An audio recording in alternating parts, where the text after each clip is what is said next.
Hello. I thought that I would introduce myself and my process. My name is Holly. I've studied psychology and spirituality for more than 2 decades. And I thought I would talk a little bit about the readings that I do. My readings are a little more unconventional than the typical reader that you come across. I use a variety of cards that I'm going to go through with you today to help you understand why I pull what I pull. I believe that in bringing into this earth the things that we're called to be, the things that we're called to do, the connections that we're called to have, to hold on to and to heal, we bring about more love onto the planet. And that through love is how we're going to manifest both our best lives and the best possibilities in the lives of others. And so I've chosen a variety of decks to work with, and I have more that I'm working on, being comfortable with adding to the spreads that I do. But let me show you the cards that I'm currently working with. So on Mondays, I do a weekly manifestation focus spread. It's about the energies that need to be focused on or may need to be focused on throughout the week to help your manifestations to come into being. The reason that I start the reading off with the Magdalene manifestation cards is that they are about creating abundance through love. They are the key to the whole entire reading for me. The imagery on the cards is meant to bring things up from the subconscious and to help you to attach to your higher self's frequency and vibration in order to release the limitations that you hold through the vibration of love. And using the vibration of love, you free yourself up from the things that are stopping you or the things that are limiting you or any fears or outdated ideologies you may have been programmed through your childhood or upbringing or society to believe that you're not capable of having everything that your heart truly desires.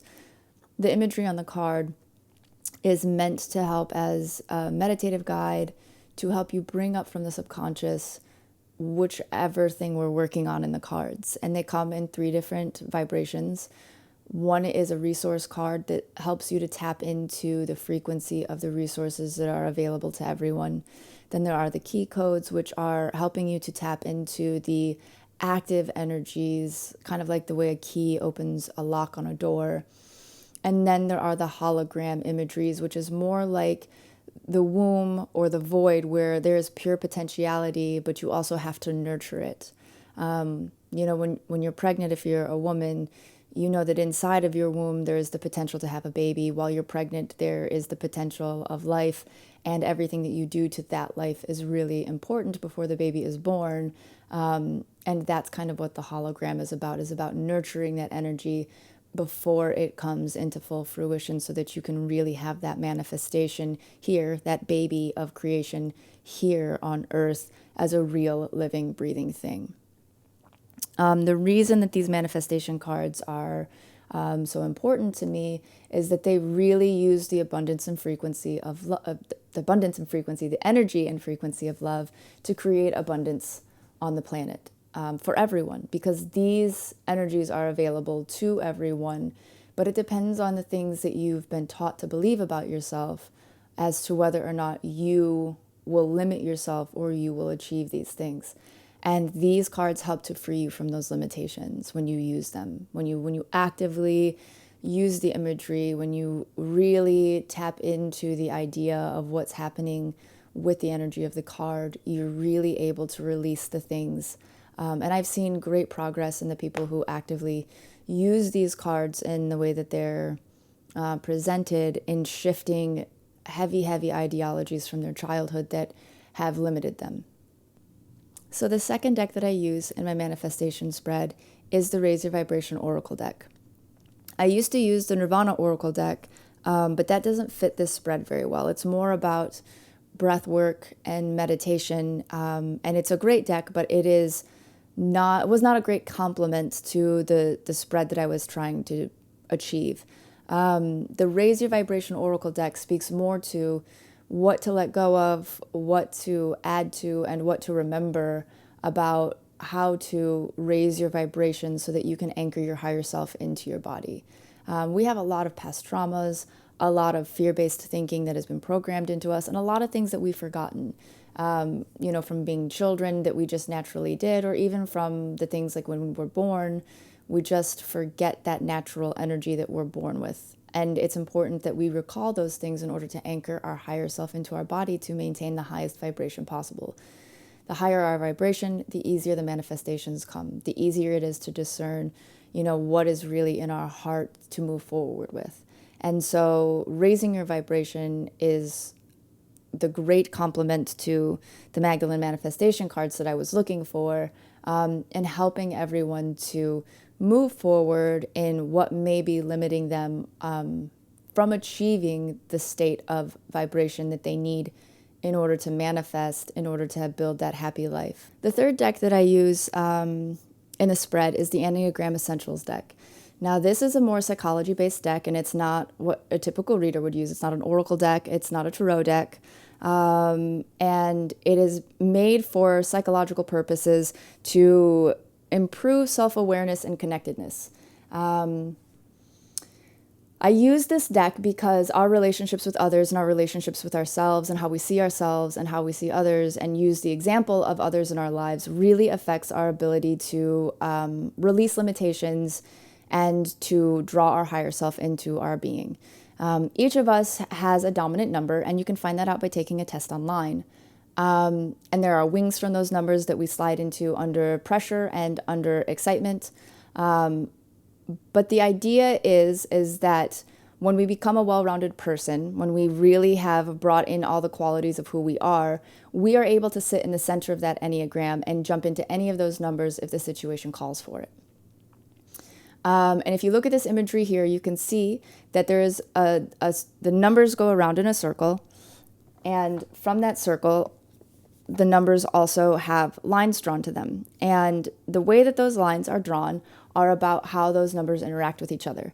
But the idea is that we can sit in the center, that we have a baseline quality of all of those numbers, but it is obviously the easiest to slide into the number that is ourselves. Now, if you've done any work with the Enneagram, you know that there are also huge pitfalls in staying rigidly stuck in your number. And that's the goal. The goal is to get out of being rigidly stuck in your number into the center, and so that you can not only engage in any of the qualities of any number to a base level, but also that you can understand and appreciate the others in your life for the numbers that they are. You, just like any other personality test like the Myers-Briggs, you're not going to be the same as any other person. And it is really important that you are able to appreciate others for the perspective that they hold and that they share in the world, because it takes all of us to go around. And the reason that I like this card, or these cards for this spread, is that they really show us how each of the numbers is able to affect the world in a positive way, or how each of the numbers is held back. So, for example, you can see some of the times there are cards that show numbers at their best. And the goal is to identify somebody in your life that you may think is one of those numbers and be like, wow, they really do, you know what I mean, make that look so easy. And if they're making it look so easy, I know that I can at least do the base level of this thing. But it's also an awareness for us to look inside of ourselves and try to adopt that quality a little bit better. Because those examples are to show us how much easier it is to just all get along. But they can also be there to show us where we or someone in our life is struggling. If you notice the qualities sometimes of, what's going on in a challenge with one of our friends or with one of ourselves, it's easier to show up. It's easier to show up as support. It's easier to build the community that we need in order to bring our manifestations into being more quickly.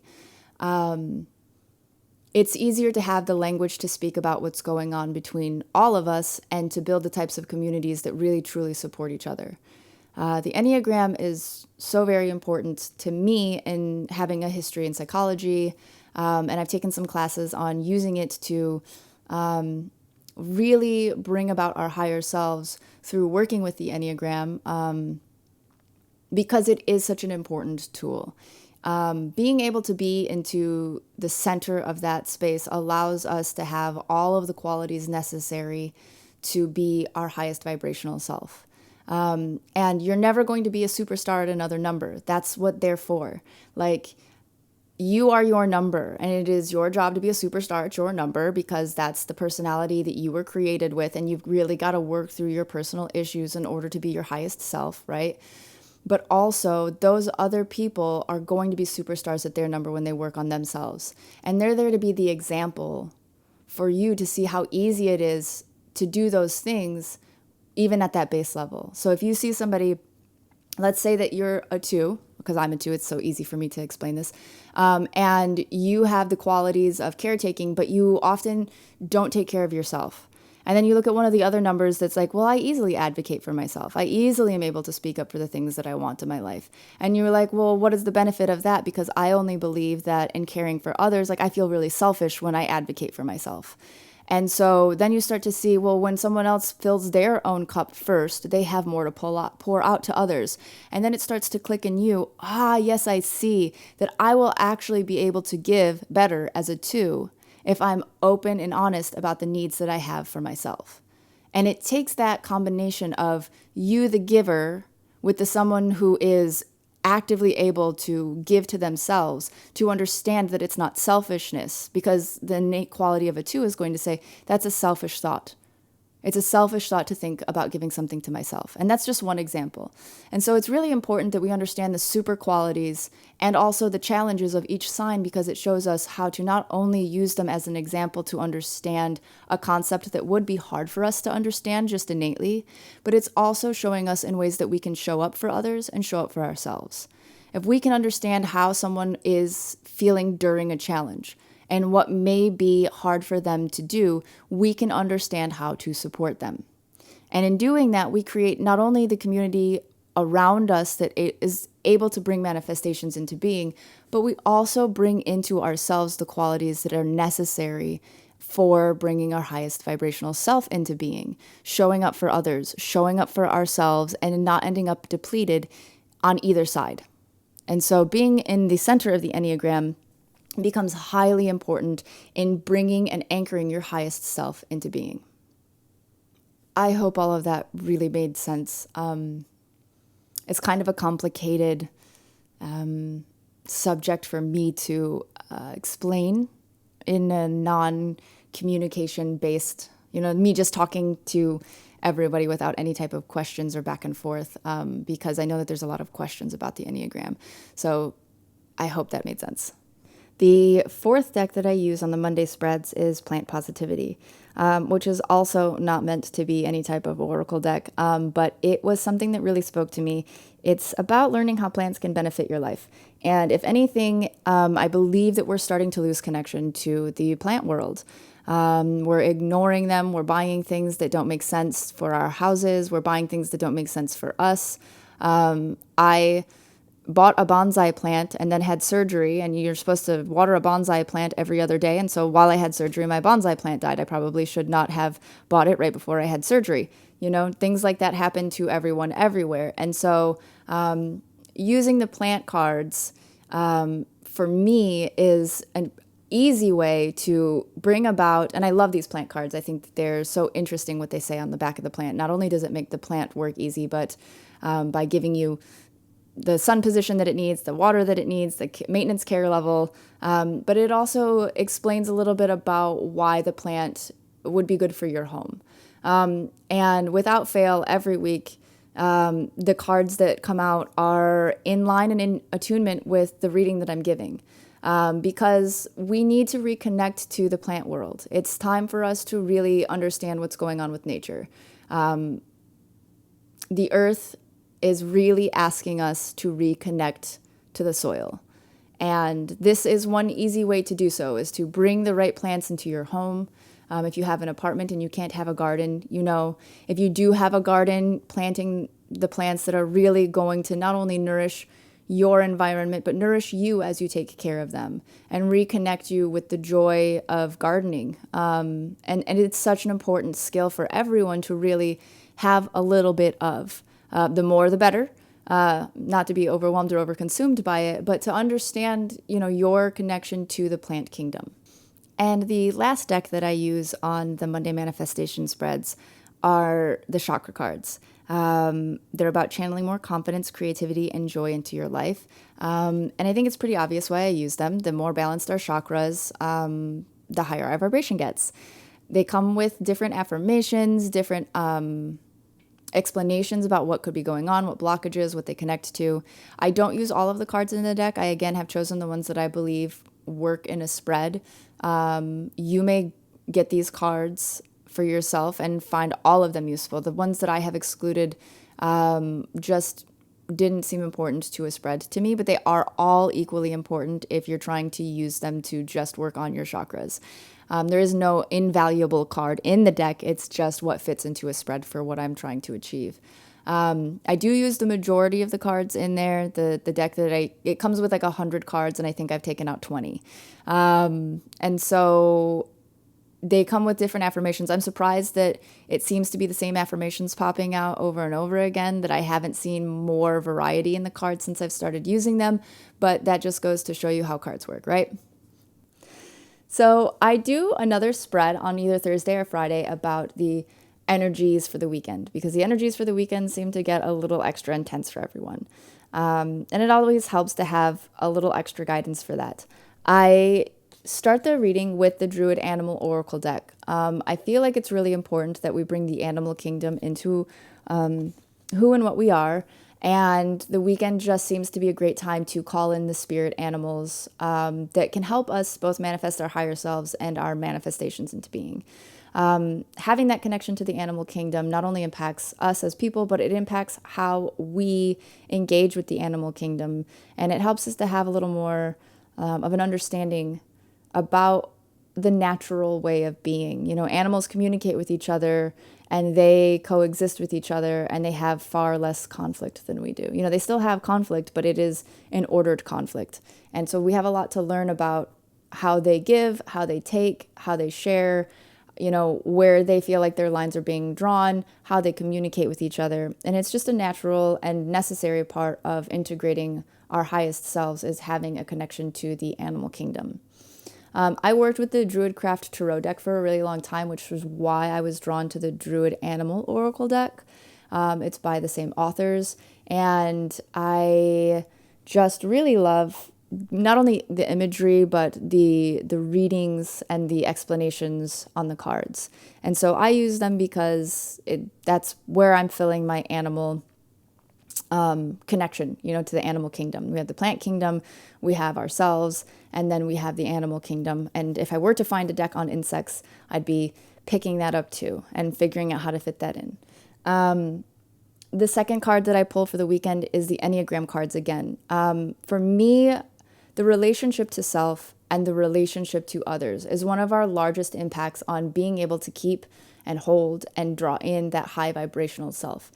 Even in our challenges, we're required to deal with those challenges by not only respecting ourselves, but respecting the other person that we're talking to. And that can get very difficult depending on how that other person is behaving or the situation that we find ourselves in. It's not easy to defend yourself against someone who is picking on you or bullying you and stay a high vibrational self while not letting yourself get walked all over.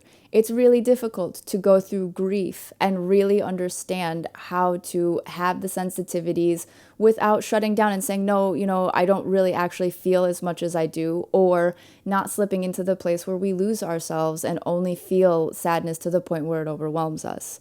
And these cards those are just two examples. But those cards are very, very important in helping us deal with that. And so I like to pull them a second time, because over the weekend is when we tend to have more engagements with other people who are close to us. Like during the week, we typically have a work week. During the weekend, we typically have family time or more friend time. And those relationship aspects are very different. How we treat our coworkers and how we treat those who are close to us tends to be a little different, obviously. And we tend to engage in a different side of ourselves. And so pulling different cards for the weekend for the Enneagram is really essential to me, because of how we shift from, work to personal. And then the last cards that I pull are the chakra cards, because as those things shift, so do the chakras that are being pulled on. While we're hanging out with these people, this chakra may be activated. While we're at work, these chakras may be activated.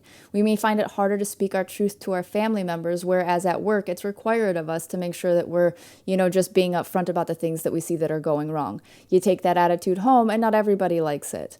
And so it's always a work of balance to try to get to be our highest vibrational selves and anchor that into who we are, where we're able to feel comfortable showing up in every situation as the highest version of ourselves. And so those are the reasons that I use those cards for those spreads. And then I have a daily intuition card that I pull each day. And I pull them from the Awakening Intuition deck because I really think the card deck is pretty. I should show a picture of the backside of the cards. But also, I feel like the author of this deck did a really great job in explaining the different things that can come up every single day that help free our intuition. I feel like the things that are written on the card, and if you get the deck, what's written in the book, or if you read the description beneath what I say, I read the card during the thing, but the description below contains a little bit more insight onto how the card is affecting the day. I feel like it is a wonderful example of the things that we could all use to either pay attention to work on, or say, hey, give yourself the pat on the back. You've already been doing that great. Because they are the things that we need to bring our intuition into being. And so I hope that this let you know a little bit more about me, a little bit more about my spreads, and gave you a little bit more insight into what I'm doing as a reader online. And I hope you have a wonderful day.